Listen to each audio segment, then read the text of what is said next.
Hello and welcome. This is the VCD Roundtable, episode number 54. And the topic of the day is the vDefend Firewall, IDS IPS, and Advanced Threat Protection.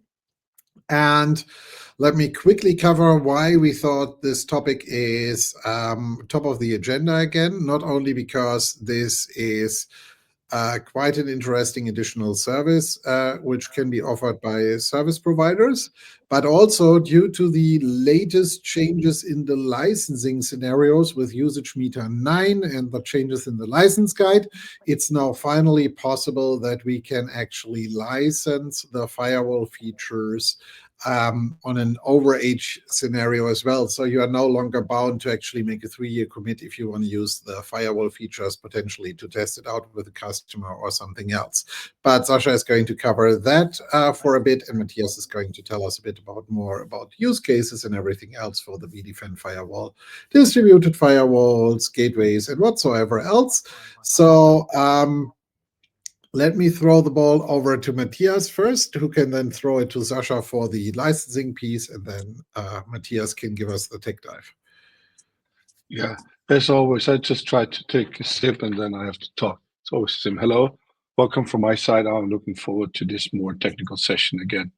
Sasha, what are you going to offer us for us? What do you have to offer us today?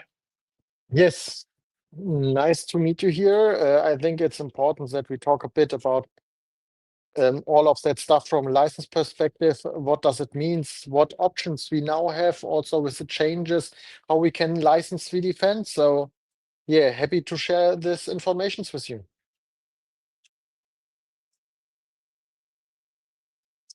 Then why don't we start with the licensing part before we get into the tech part?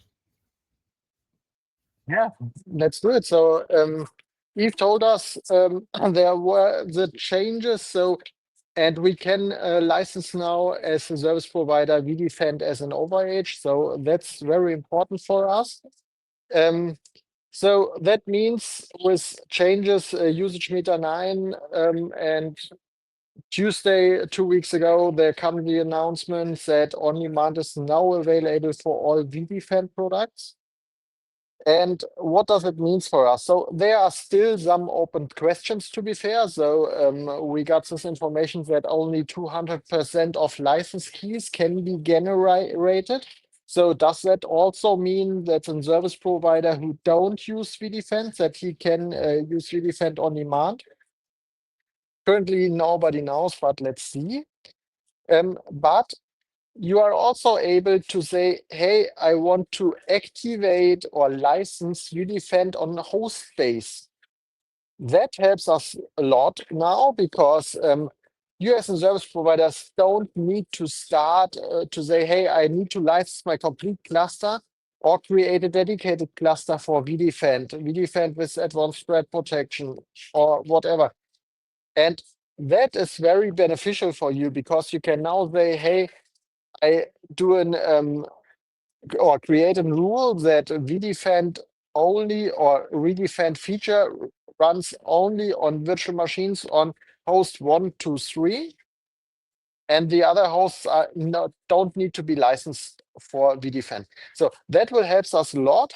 And then additional to that, that makes sense. We can go with the commit for 3 hosts and can say, hey, if we need a 4th one, we can go as an overage. So that's beneficial. This makes absolutely sense with this 200%. So that will help us a lot. Other question? But Sasha, let's stick on this one. Let's stick on this one a little bit because let's start a short discussion here because I totally understand what you're talking about, but that introduces a ton of administrative overhead. So it is a solution just to license only a few hosts of a cluster, but it's always a trade-off because on the other hand, you have the administrative overhead to create the TRS groups, to stick virtual machines or to glue virtual machines to certain hosts. What if one host of that group fails, hardware error, whatever? You need to add another host to the group. That load gets redistributed and so on and so forth. So because we're blunt on all this stuff, so we need to say, guys, be careful. If or if you go down that route, you have administrative overhead, firstly, and secondly, if you fat finger something, it has a high price tag associated, because if you accidentally add a host to that group, thank you, you pay overage. So I think we should be very honest on that part. Absolutely, but compared to that, the other way is to create a dedicated cluster for VCF if I want to start with VCF. And then I lose the complete flexibility to say, hey, one customer wants to test VCF, advanced threat protection. And I think that becomes more and more interesting from a security perspective to run advanced threat protection on microsegmentation, for example. Let's face it, advanced threat protection requires you to actually install the Kubernetes pieces and stuff like that for that special feature set anyway. If you just want to have the baseline features, it's not that bad, but also, I mean, the cost is $100 per year per core for vDefend Basic. So for I the think normal it's 120. 120, yeah.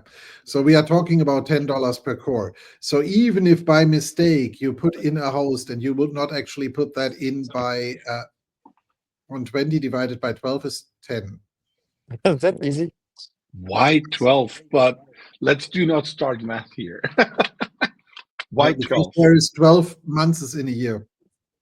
Oh, okie doke. I That's was new. thinking about cores, and it's like, how 12, right? No, because We it's always talk 16.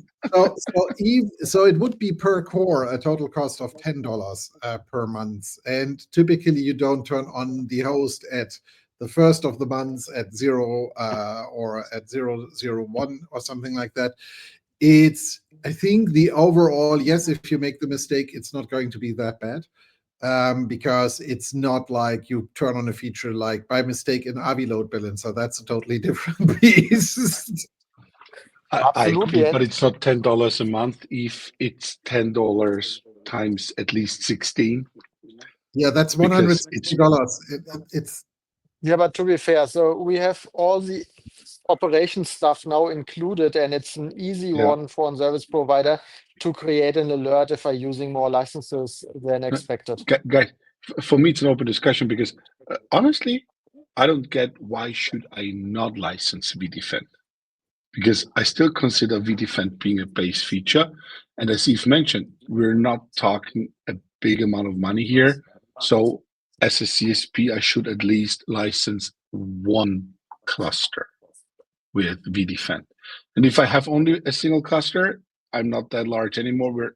Anyway, so we're not talking that big additional cost. So that's honestly speaking, and then it's easier to sell, and it's higher flexibility, and I need to compare the cost of the licenses with the administrative overhead I have on the other hand.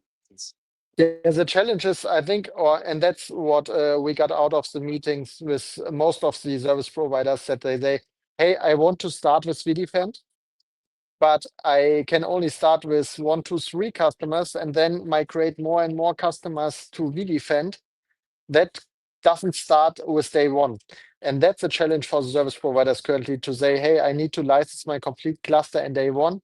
And I need at least 1 or 2 years until every customer is using it. So this is an option to license only dedicated hosts, and everyone needs to decide it by themselves if they want to take the time to do all the configuration and save the money, especially at the beginning, or took the decision to go with the dedicated cluster, or took the decision to license a complete cluster from day zero.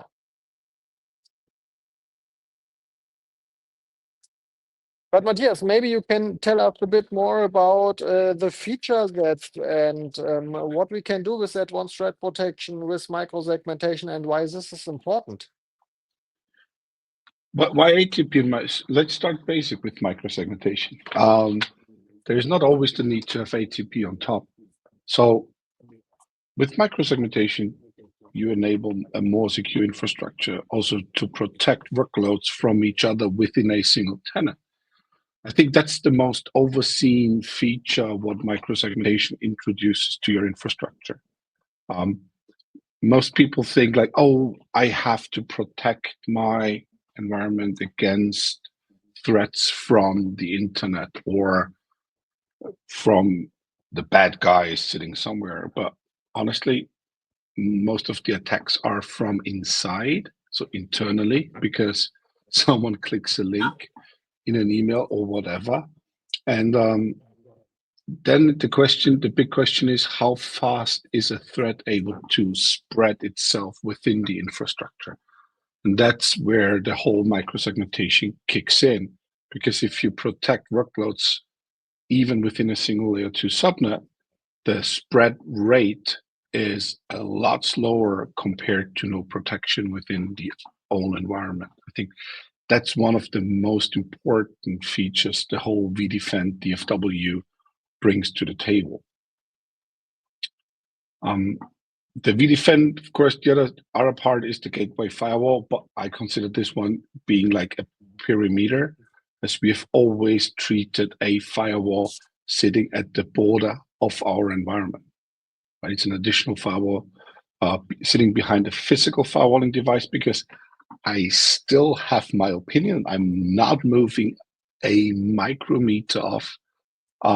There's always a physical device, a physical firewalling device in front of the environment. So vDefend is always an additional solution, not an instead solution. So that's the whole vDefend firewall part, right? And I think it's also important that everyone is aware that if I have two networks, two routed networks in Cloud Director on one edge gateway, I have the default one, distributed routing, enabled, that there is no firewall rule. I can create this firewall rule on the edge gateway, but it doesn't match. Exactly, Sasha. So that's a very valid point you have taken.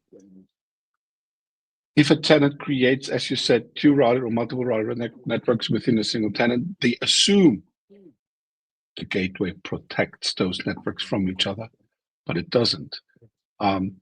For that specific behavior, I think we typically recommend having the CSP, or we instruct the CSPs have a document ready to provide guidance for their tenants how to use those two firewalls together. Because it's not using either the gateway or the DFW, it's how can I combine those two firewalls to achieve the best solution for me as a tenant. Absolutely. Because you can create these firewall rules, but they don't match. And that's the interesting part out of it. And a lot of times, really funny if we are doing and then you checks. spend hours and hours and hours of troubleshooting. Why is the traffic still flowing? Yeah. Or they only test what's possible or what's allowed and never test what's not possible. So yeah. Yeah. So especially with Cloud Director, because if we talk about a CSP environment, it's even easier because Cloud Director adds some very nice gimmicks, or actually some configurations to the DFW by default, which is not part of the base NSX configuration. So with Cloud Director automatically configures the DFW to create an internally any drop rule instead of an any block globally. So that's a pretty cool feature. So it protects only tenant local flows instead of protecting flows from or to the tenant. So that's the big difference if you compare the Cloud Director environment with base or plain NSX environment. So that's pretty cool. And that, at least from my perspective, makes the combination of the two firewalls, gateway and DFW, a lot easier, because on the DFW, you focus on internal flows only. And on the gateway, you focus on flows from and to your tenant. So that's pretty cool. Yeah, and let me add one part. So please be aware when you enable distributed firewall in your tenant, that you don't start in a brownfield environment with the any deny rule or any reject rule. That will not work. Because I it think will work. It work. It works as yeah, it will designed. work. Yeah, that's right.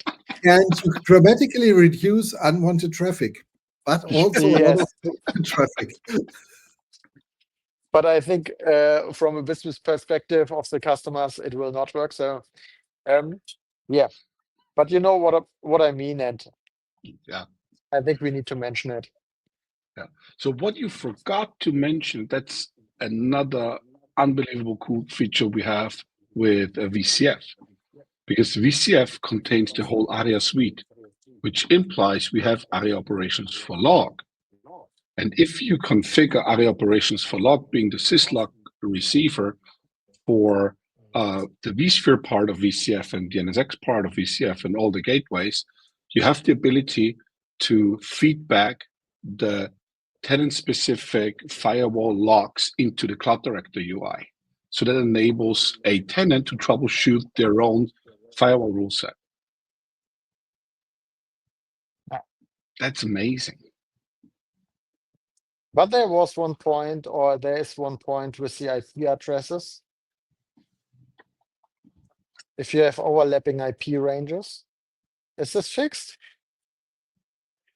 As far as I know, it should be fixed. Okay. I don't know. We need to look it up. Yeah, maybe we should do it because I heard it again from one service provider that it is not fixed. So, but I never tested it by myself.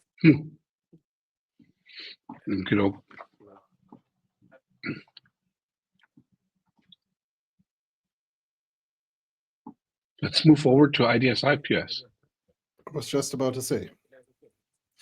So Yeah, first, there are some prerequisites you need to fulfill for IDS IPS. It's not just a turn-on feature, isn't it? No. Yeah, you need this crazy Kubernetes cluster, but it should be no longer. Not for basic IDS IPS. You need the Kubernetes for all the other ATP features. Yeah, you're right.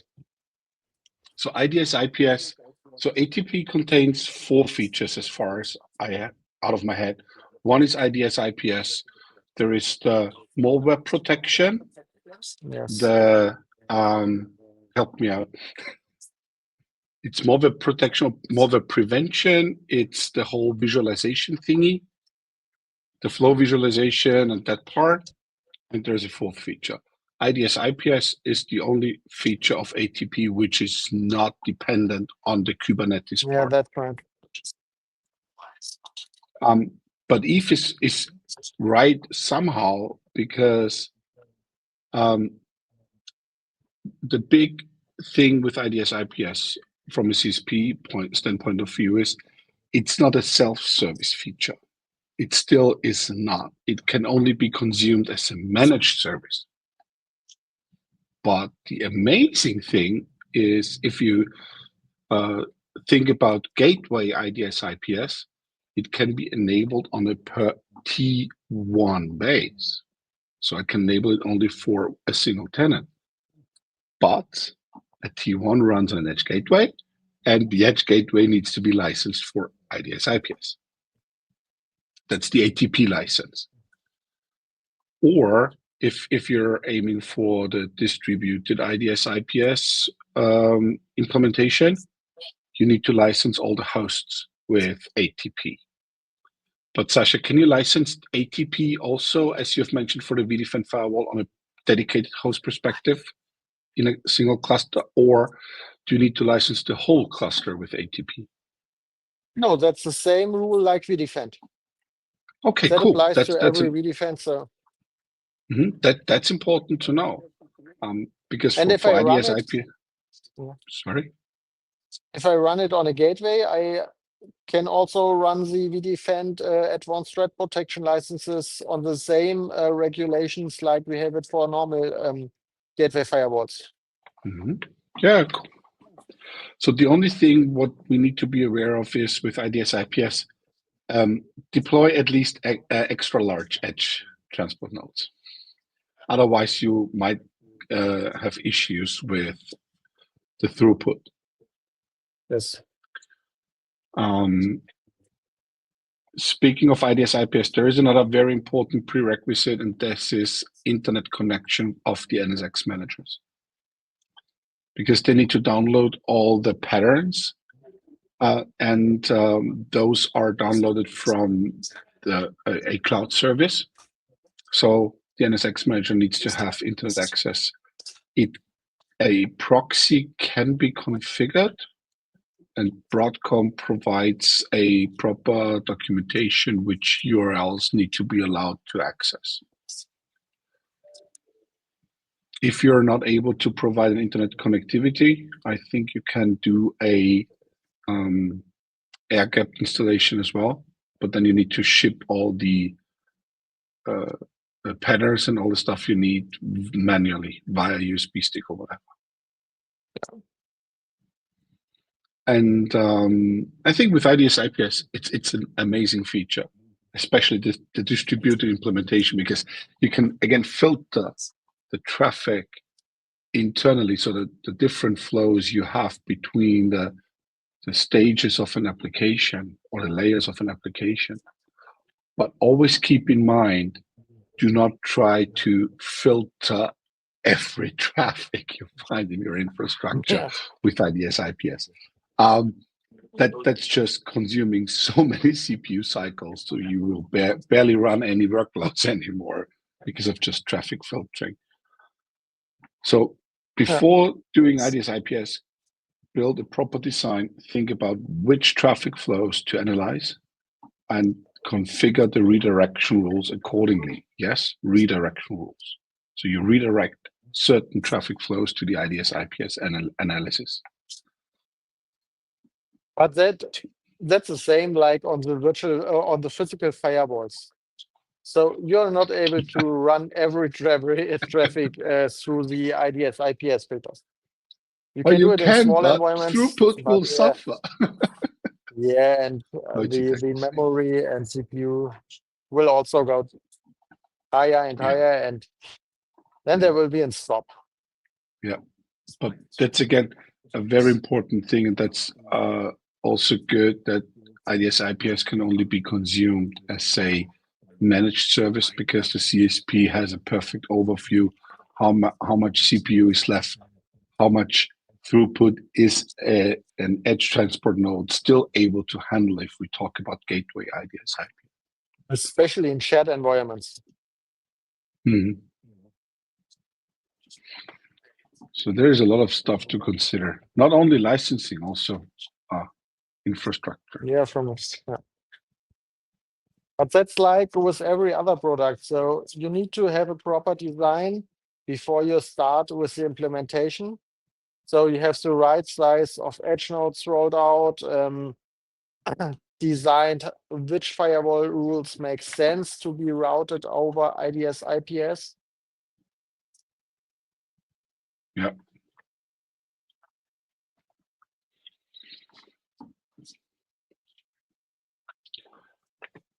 Good.